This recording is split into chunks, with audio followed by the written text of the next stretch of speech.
So what we're going to do now is you can feel free to reference furniture in this. You don't have to make this all up from your mind. So the first thing I'm going to do is find a bed that I like. And I think the vibe that I'm going for is going to kind of be, I'm kind of thinking this like romanticized idea of like a New England-y cottage. I know I want brass. I know I want dark wood. So let's see what I can find as far as a bed. Let's look up just like an antique brass bed.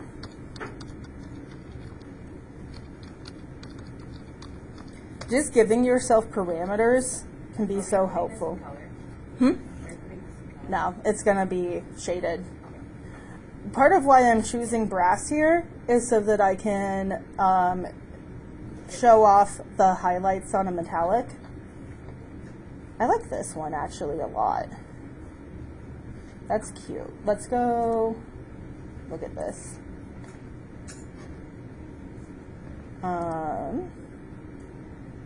Yeah, I like this.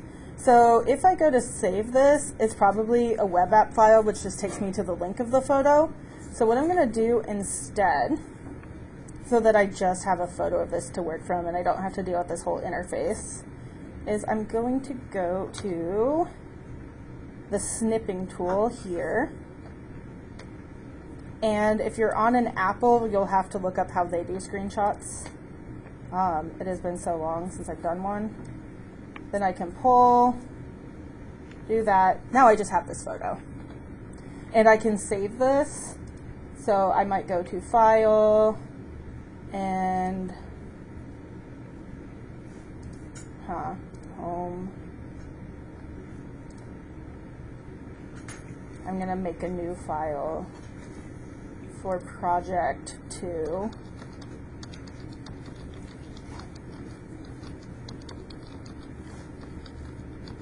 If I have this all as like a nice reference photo, and then I'm going to say that this is the brass bed for V2, Vignette 2, and save it. That way, if I need to go back and look at it later, I have it saved. I don't have to re-find this bed. And 2, I also have these all collected in case I want to turn them in alongside my work.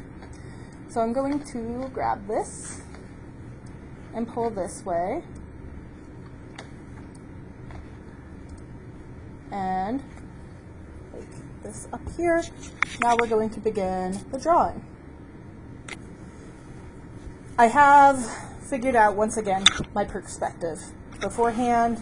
So I'm going to start, and part of this project is working on kind of eyeballing things. You can still use your straight edges and whatnot to get nice straight lines. In fact, I'm going to go ahead and grab both a ruler and a triangle, which are here in the bottom of my case, I believe. Maybe I just need a triangle.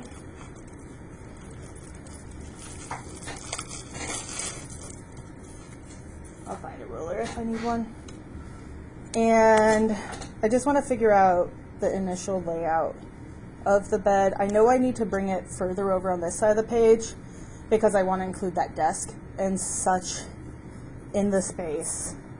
Maybe even I will just figure out the tilt of these things and how I have them sketched in before I ever even start.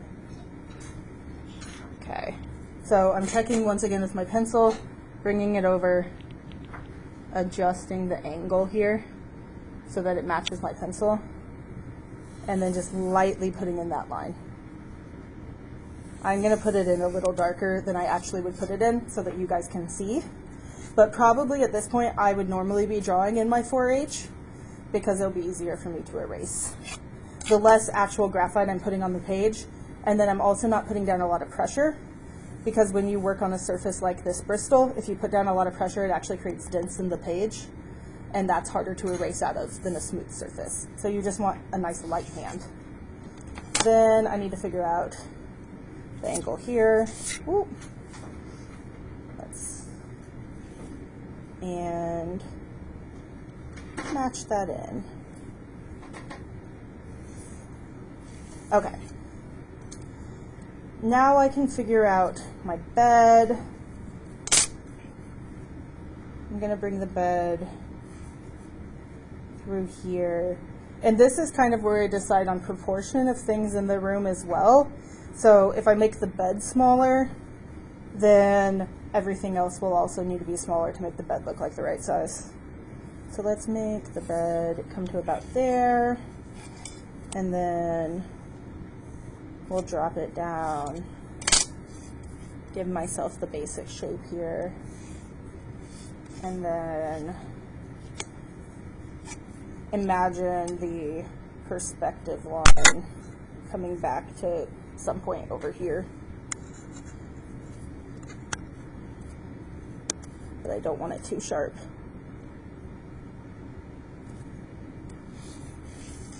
That. And then this one's going to be follow like that.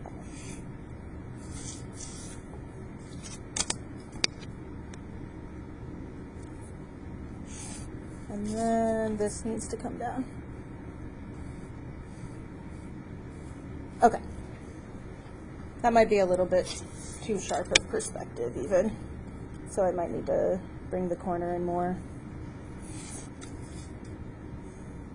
But I'm going to get all of my basic shapes figured out lightly so that when I go over them, they'll either blend in or I can erase them nicely. But it can start out quite sketchy. Okay, now I'm going to actually look at the bed and what's going on here. So the headboard comes up straight from the corner, and it is about, let's see, it's about,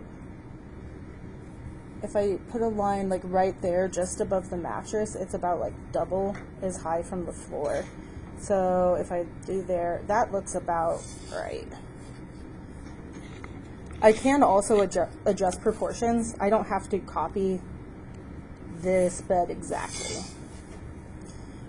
I know, okay, now I can start actually drawing things in here pretty soon. I like to bring up my corners first because I know those are going to stay parallel, and then I can find the right place to put my line across. There's another line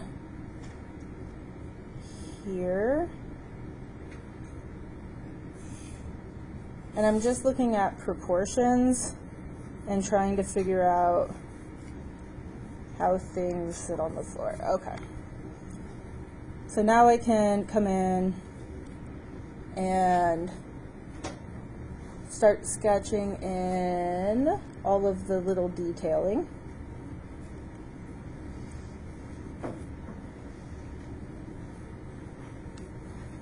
And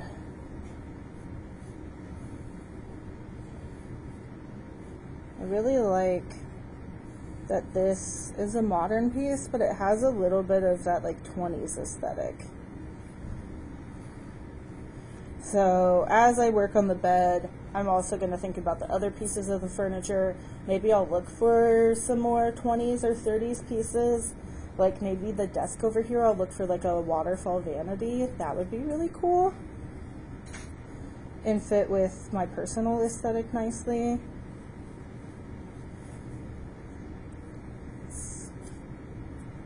Put these balls here. Maybe these should just be a tad larger. And then the edge. And I'm looking at the edges of what I'm drawing and just trying to recreate that line, looking at how it looks in the picture, but then mapping on those same forms onto the object that I've already drawn. So I know to look at this corner, I know that this is a cylinder, so no matter which way I turn it, I'm going to see the same edge.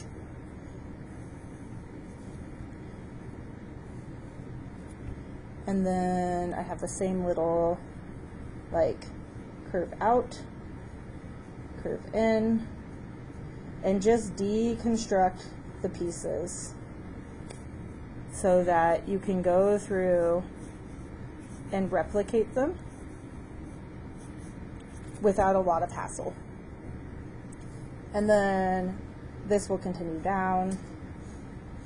I'm not going to bother drawing in some of this because I'm going to put in pillows. So I'm just going to lightly get to the top part. And then I want, okay, a line across here, a line coming up a little bit more. When I shade that in, it'll look more like a bar. There's a circular piece here, a line coming down, and then I think I'll put in this line first and stop and then deal with the curve up. So I'm mixing it up between eyeballing it and really using my lines to get this figured out. I'm going to probably not talk as much for a moment. Really, I'm just trying to give you like a stream of consciousness of the things I'm thinking about as I draw. Find about the halfway point. That right there. Okay, this comes through. We get that curve up, and then we have a similar thing happen here with just a curve down. And then I have 3 to either side, so I'm going to visually think about, that's about thirds. You get really good at just eyeballing halves and thirds. If you need to measure it for now, you can get it figured out, but eyeballing is sufficient.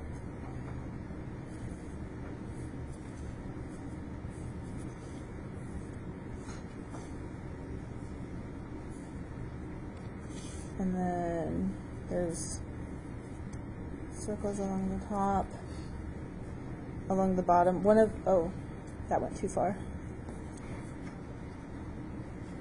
One of the nice things about working in graphite, especially when we're doing all the blending that we're doing, is that all of these sketchy lines will eventually blend in, and we can erase. Something that, as we progress, will not remain true. Colored pencil cannot always be erased. Marker can't really be erased. And watercolor, there are things that you can do in the moment to help. But eventually you have to make a commitment. Okay, now I need some sort of bed covering. I am just going to sketch in something pretty basic. I might just go kind of with a version of what I have at home, which is, we'll just have these pillows come across.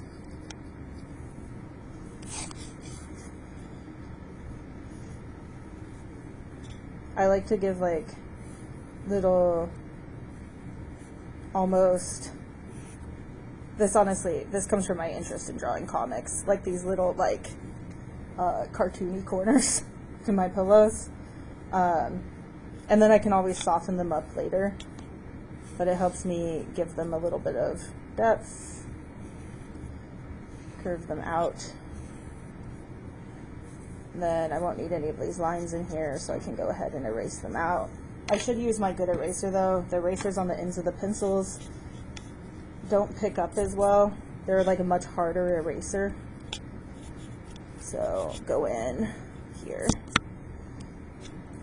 get that out. And then I like just a quilt, so I'm going to, I have to think that it gives it some dimension off the bed, and so if I draw it as though it was coming up and around a little ways, it lets me know just to give it enough loft so that it actually comes off. I'm going to have to tilt the paper here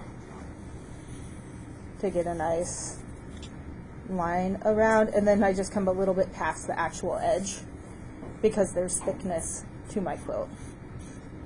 This actually might be the sheet yet. The sheet would like stop here then. And then I can do an even like thicker version because it has to come up and over the sheet for my quilt. Bring it more to the floor. I have to deal with how it fits in here. The answer might just be, let's just give it a little shorter edge, and then I don't have to think about how it tucks in. I can make decisions like that. It's my drawing. Okay. We'll fold it over line. I'll come in and deal with the actual surface of this when I get to shading. Let's sketch in the other pieces that I want. I know I want a window over here, so I'm going to bring up some lines that I'm keeping parallel with these, because all of my up and down lines are still remaining consistent. This is just a 2-point perspective. And then figuring out, okay, it's somewhere in here that this line goes off to. If it helps to like do the piece of tape method or whatever you need on a desk, or just to give yourself some edges so that you know it's somewhere in between these points on the edge, you can totally do that. So I have a little tick mark here and a little tick mark there to know that it continues going that way off to a vanishing point. Okay, now I want to put in my side table. I'm just gonna put in a cube for now, or actually a box because I want it longer.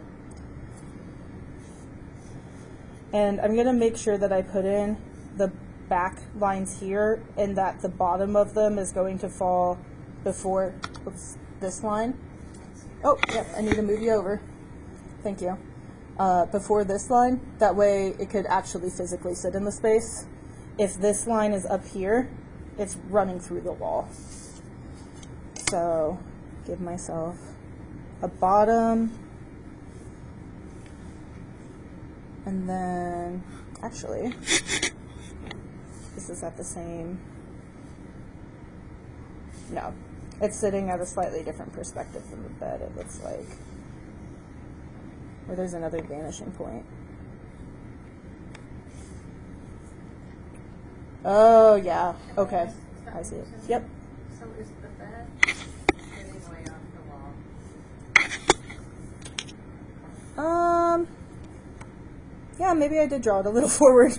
Yeah, it's just, Yeah. that's not a critique at all, it's just Yeah. trying to reconcile in my mind Mm-hmm. the wall. And if I had realized that when I was drawing it, honestly, do you know what my solution would be? Just move the wall. Yes. Yep. And maybe I'll even just think of that as like a piece of trim. That way I can just redraw it. That's easier than redrawing my whole bed for sure.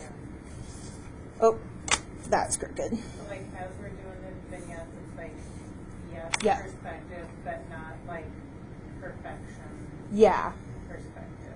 Yeah, I'm more worried about that you look at it and it's not immediately looking wrong than if I went in with the lines, would it be perfect?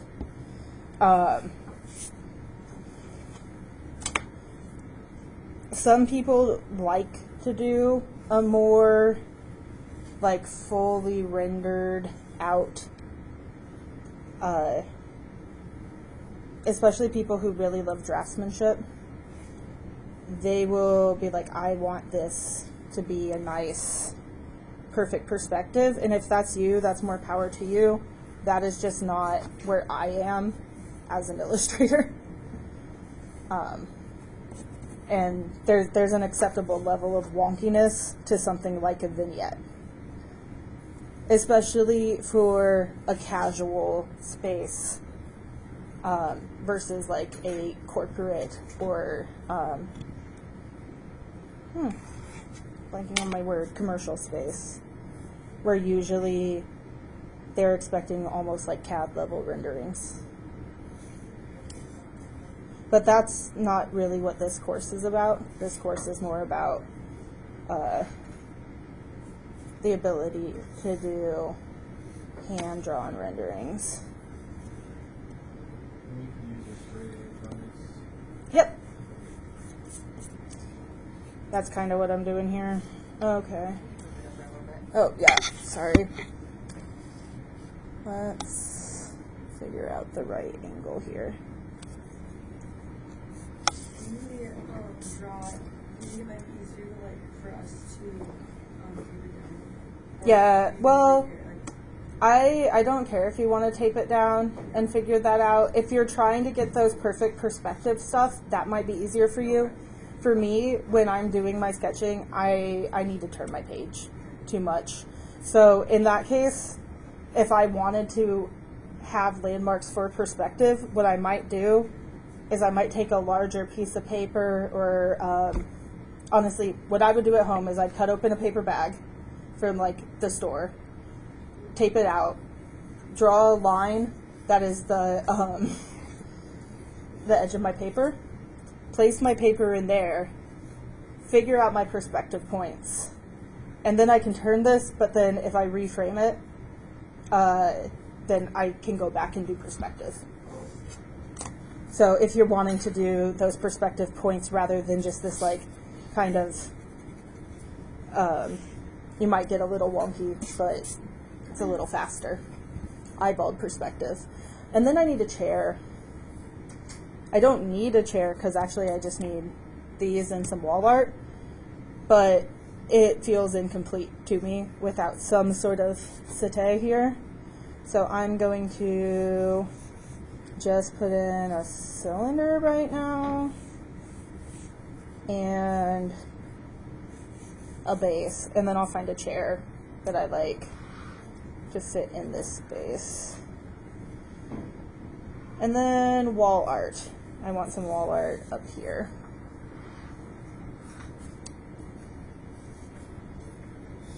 Okay. Now I can go searching again. I'll probably make up my own wall art because here's the thing. If I'm doing an interior design sketch for someone, I am completely shameless. I will render in some of my own art and try to sell that, okay? That's what you gotta do when you're a working artist. Let's look. I really want one of those like waterfall. Now I've got it stuck in my head and I want it. Let's look up waterfall vanity and see if I can find something I like. Ooh, I like this, and I'm gonna go with it. I'm just axing the mirror. So, eBay. Let's see if eBay. Yeah, web app. Okay. Ooh, it even has a cool chair for me. It doesn't fit this shape, but I can make it work. Okay. Whoops. Snipping.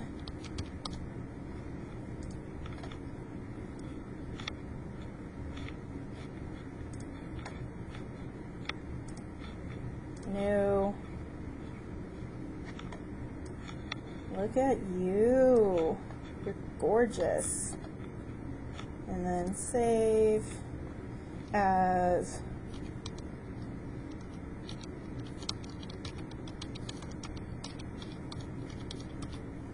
vanity B2. Oh. I need to go back through and drag that in there. Okay. Go here, please. And here. Okay. I'm going to try to make this so fast. Okay. I probably made this too tall, first off. Budgeted in enough space, which means right now I have art is too tall syndrome instead of TV too high, or art too high. That is a classic thing. If nobody has ever told you before, art should hang about at the level that if you're standing from the wall, it hits eye line. There are a few exceptions, such as making room for things above furniture so it's not sitting directly on the furniture. But art is meant to be viewed. Wall decor you can hang, however. Art is meant to be viewed from eye line. And honestly, this is my personal preference as an artist, but I don't like wall decor. I like art. Okay, let's smash this out. Do. This is lower. There is a little cool cylinder thing. I love that. Okay, that comes back through here about in the middle. Let's just make it like this. That way. Oh wait, I don't want it to come all the way to the edge. I want it to come through about there. And then we can just kind of figure that out. There's something a little off. One moment. This needs to come more like that, I think. Figure that out in the shading. Okay. If you've ever heard the phrase, it'll all come out in the wash, that's a little bit of my mantra when it comes to doing pencil drawings is, oh, I can figure it out when I get to the shading part. Let's just square this puppy right up.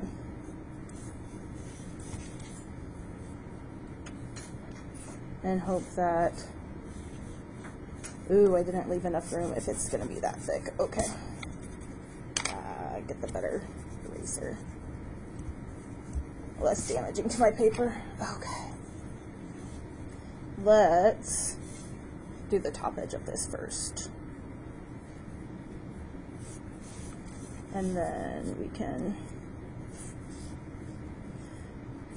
and this maybe isn't necessarily sitting perfectly, you know, within perspective. Plus I'm doing this little cushion top, so that's not gonna matter that much. Oh.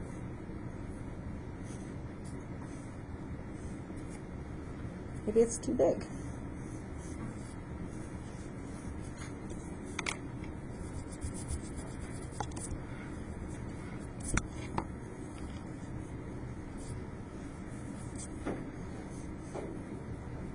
Okay, and then we'll round that out.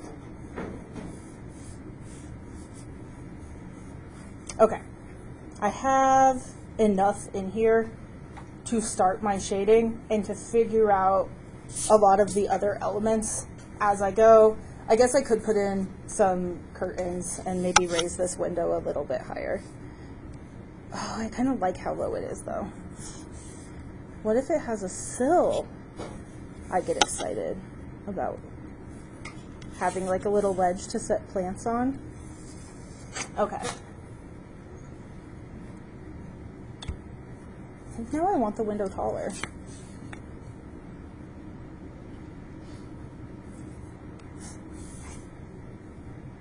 We'll figure it out. Okay. Now I'm going to come in and I'm going to just very, very lightly from my window dot in a line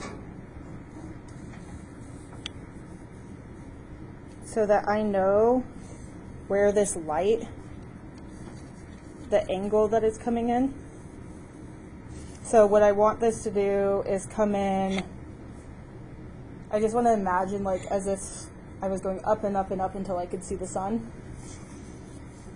And then this is going to be here. And then how strongly it's coming in through the window will depend on like how far it hits into the room. There's a lot of math you can do. You can also kind of just make decisions, and most people will not question it.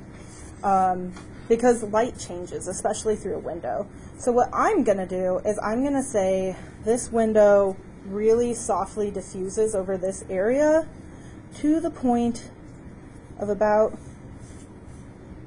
here where it ends. So I came across here to find this line. And so everything past this is still going to be in shadow. I have this nice long light coming in, maybe this like late afternoon light. If you can observe the space and how the light is actually in it at a certain point during the day, especially if you have an empty room, just take pictures of the empty room and look at where the light hits on the floor. Or take pictures with stuff in it. Especially if you have some of, like, there's certain furniture that they want to keep in there. Use that. So what is going to hit light? This surface is going to hit light. This drop down here is not, because it's blocked from over here. So this is going to get a little bit more shading. I need my 6B stub that I have here somewhere. It's on the floor. Oh, I threw it? Cool. I dropped it at the museum and broke it.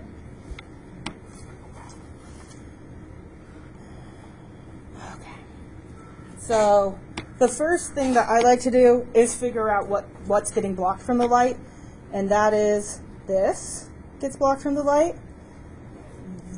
Back here, anything back in this space. Oh, this is what it is. That was going too far back into the wall. That's why it looked funky. Because this gets dropped down to here. Okay. Hey, it looks better now. Anything over here, I'm going to shade in lightly at this point. I might draw in a little bit of these edges, that way I don't lose them. They have like a little curve to them, which I'm gonna also sketch in. Okay. And then let's, down here, anything under a lip is going to get a little bit more shadow just from my ambient source, which is up over the bed, but it's a soft diffuse light coming out. If I wanted to, I could give myself some little lines of diffusion, but I'm mostly just going to keep it nice and soft coming from this general area, but up. Okay.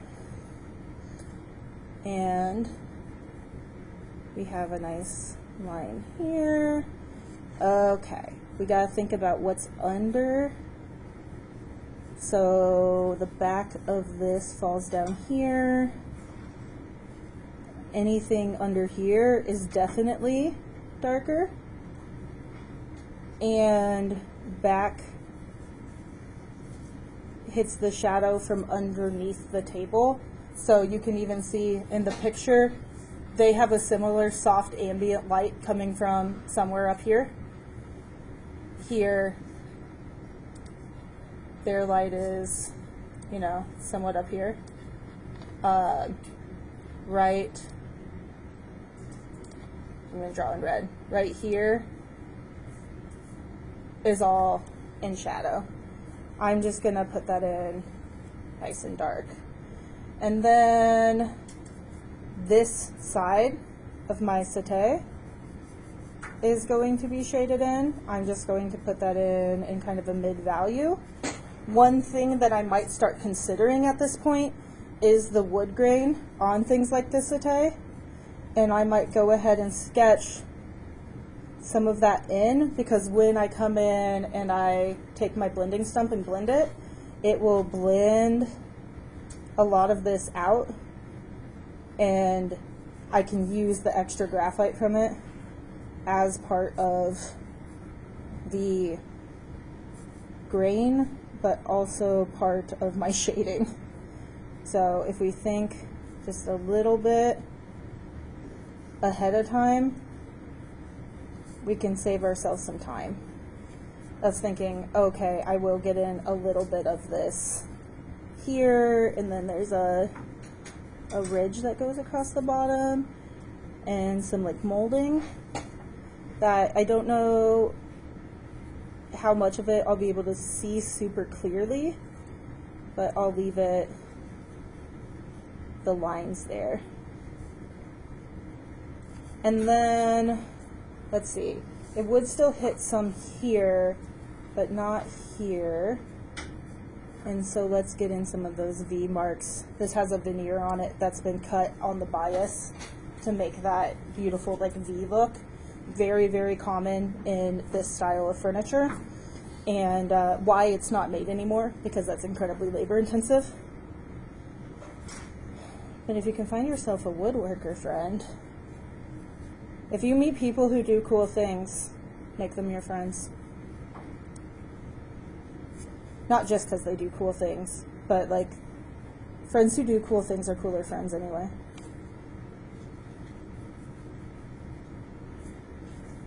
And if you're single and looking for a woodworker husband, I know a guy for you. But that's incredibly inappropriate, sorry.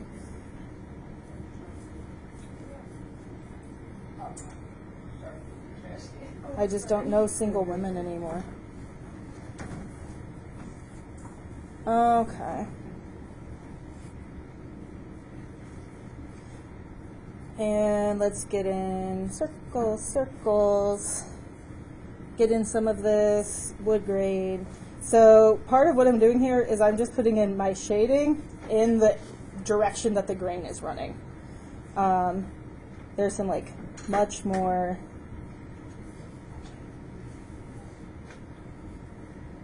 and then we got a circle, this cool little thing. And what's going to be really cool here in a moment is how much this is going to transform when we start blending it. So blending, we have the tortillons and we have the stumps. I have a bunch more of them. So if you don't have very many in your kit and you want to pick up some extra, come up here and we'll get you some more.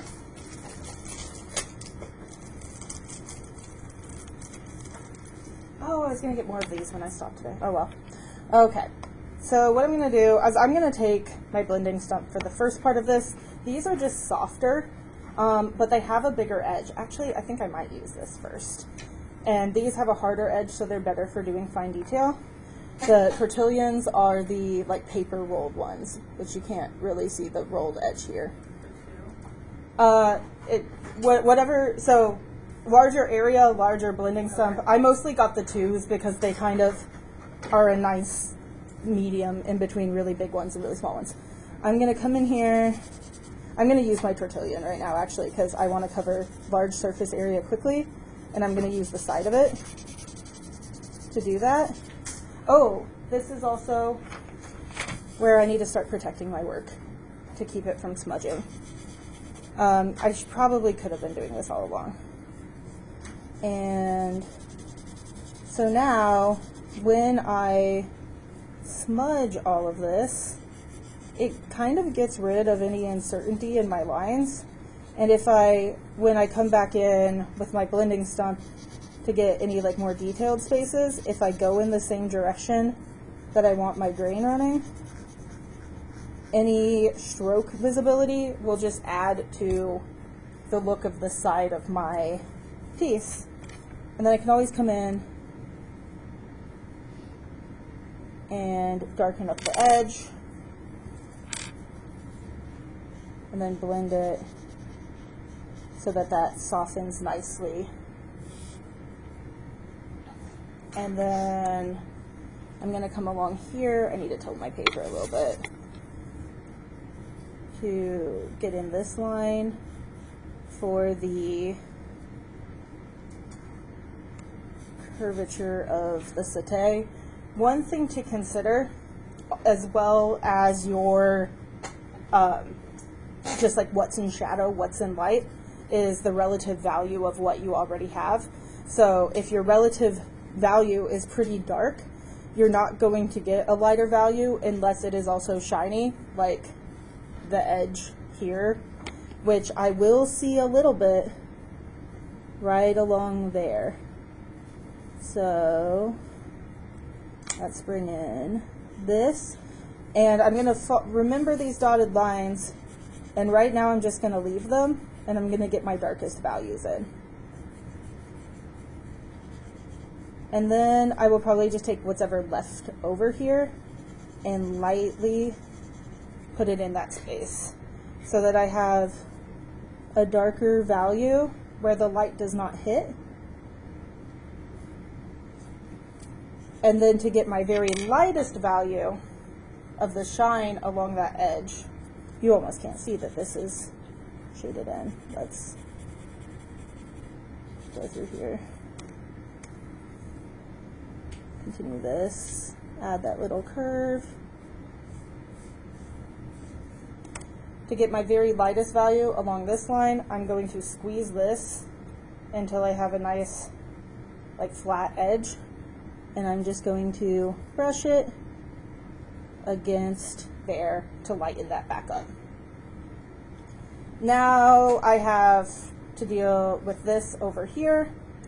I'm going to do a very similar thing where I'm going to say, okay, these drawers have a similar V thing going on, and even if they didn't, I wish they did, so I'm going to make it happen. One of the nice things about doing drawings when you're not working with like real life furniture is you can just be like, I wish it was like this, and change it. If you actually have real pieces, you know, observe them and see what they have going on. That way they're not like, oh, but I really liked how that was matchy-matchy. And you're like, well, it was your dresser. It's never going to be that way. Never draw something you can't deliver on.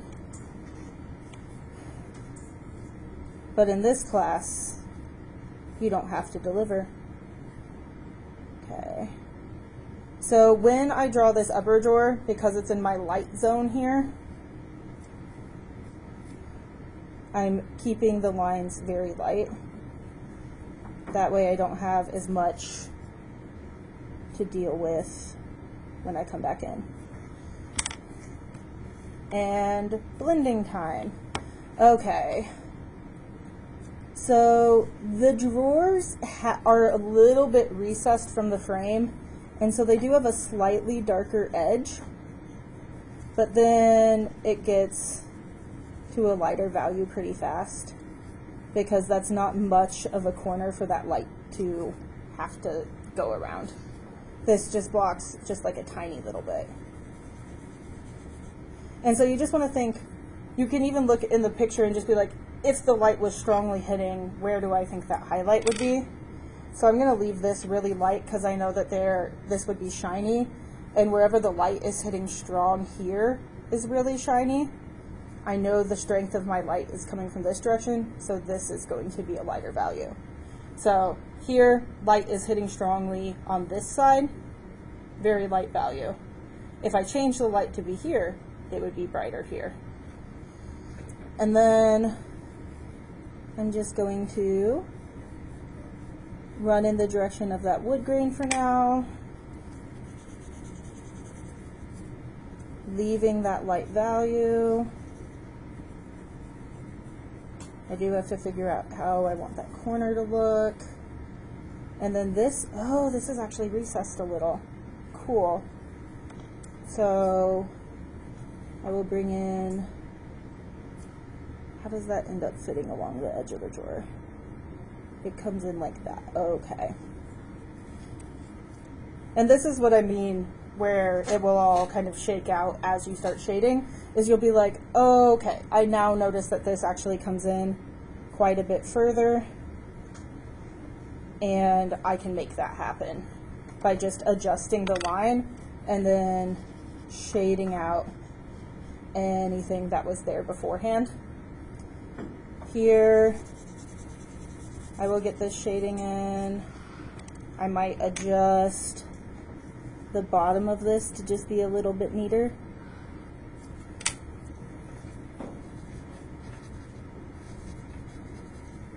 And then from this darkest area, I'm going to just kind of bring it out until it's coming into the floor, which I haven't decided on a covering for yet, and I probably should, but I can give it a mid-tone value until I get there, and then decide what I want over top of it. If I wanted to like put in this little pattern here, what I would honestly do is I would just do like a little sets of these leaves, because that's really all I can really see. When you see a lot of artists drawing, they'll say, draw the impression of what is there, not exactly what's there. So the impression to me, maybe those aren't even leaves, but that's what my brain interpreted it as. I actually think it's like little boxes that are shaded differently, but maybe I have a nice little cream thing that I could recover it in that has these leaves. And the impression is just that they're somewhat regularly scattered, but that they're turning in different directions and at approximately this density. And I would just put them in like this, and then the darkest, I'll put the most pressure over here because it's in the least amount of light. I'll put very light pressure over here, and then I will just lightly bring this through. And to put a little shine on it, I will take my eraser and daub out anywhere where I want there to be more of a reflection off of that like silky fabric. I'm going to keep it a little softer than the fabric in the photo, I think. And then I can come in along this edge and redraw in that line. So you'll do some shading, and then you'll be like, okay, I need to re-bring in some of these lines that maybe got a little lost in the shading, and everything starts crisping up and looking nicer. The ambient light part of the room, what I am just going to do is essentially have the highlights on the highest point going up this direction. So if this was a quilt, for example, I'm just going to do a small part of it.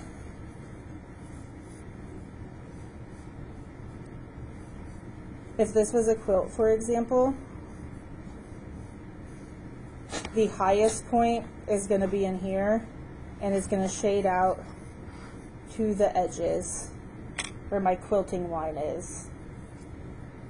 And I will just keep that nice and soft, and then maybe come back in here and tap at it to even it out, and go through and do that.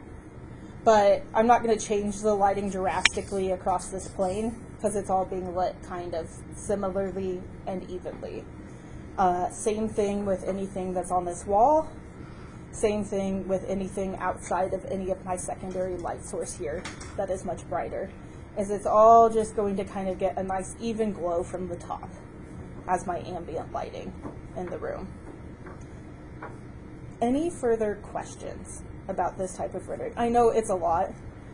That's why we also have the workday on Monday, so that when you come in and you have honestly, come in with 4 partially finished pieces, get to where you feel comfortable, and then even if you don't know where the highlights are for now, because highlights are a little harder to recognize sometimes than the shadows, give it a nice mid-tone, because we can come back in and make it lighter with an eraser. I even have some erasers that I'll probably bring in that can do even brighter highlights than this, like, because they're like the little stick erasers that you can have, like the rechargeable scrubber. Those are just kind of hard, so I like wait towards the very end to do them so I don't wreck up the surface of my paper. But yeah, so yeah, I think if I had another hour to do this, and if I hadn't been explaining, I could get this one knocked out. This is actually very, very close to being done. Keep in mind that about 20% of the work is going to take about 80% of the time. Or wait, no, 80% of the work is going to take about 20% of the time. Your finishing details, which is the shading, will take about 80% of it. That might not be as true when you begin. It might get closer to 50-50. And the finishing details, it doesn't need to be super, super detailed. Yes? And this can be drawn in something that you consider our style? Yes. It does not need to be drawn in any particular style. This can just be what naturally comes to you. I'm not saying, okay, this is for a corporate commercial piece. This is for a, I'm going to stop recording here in a moment.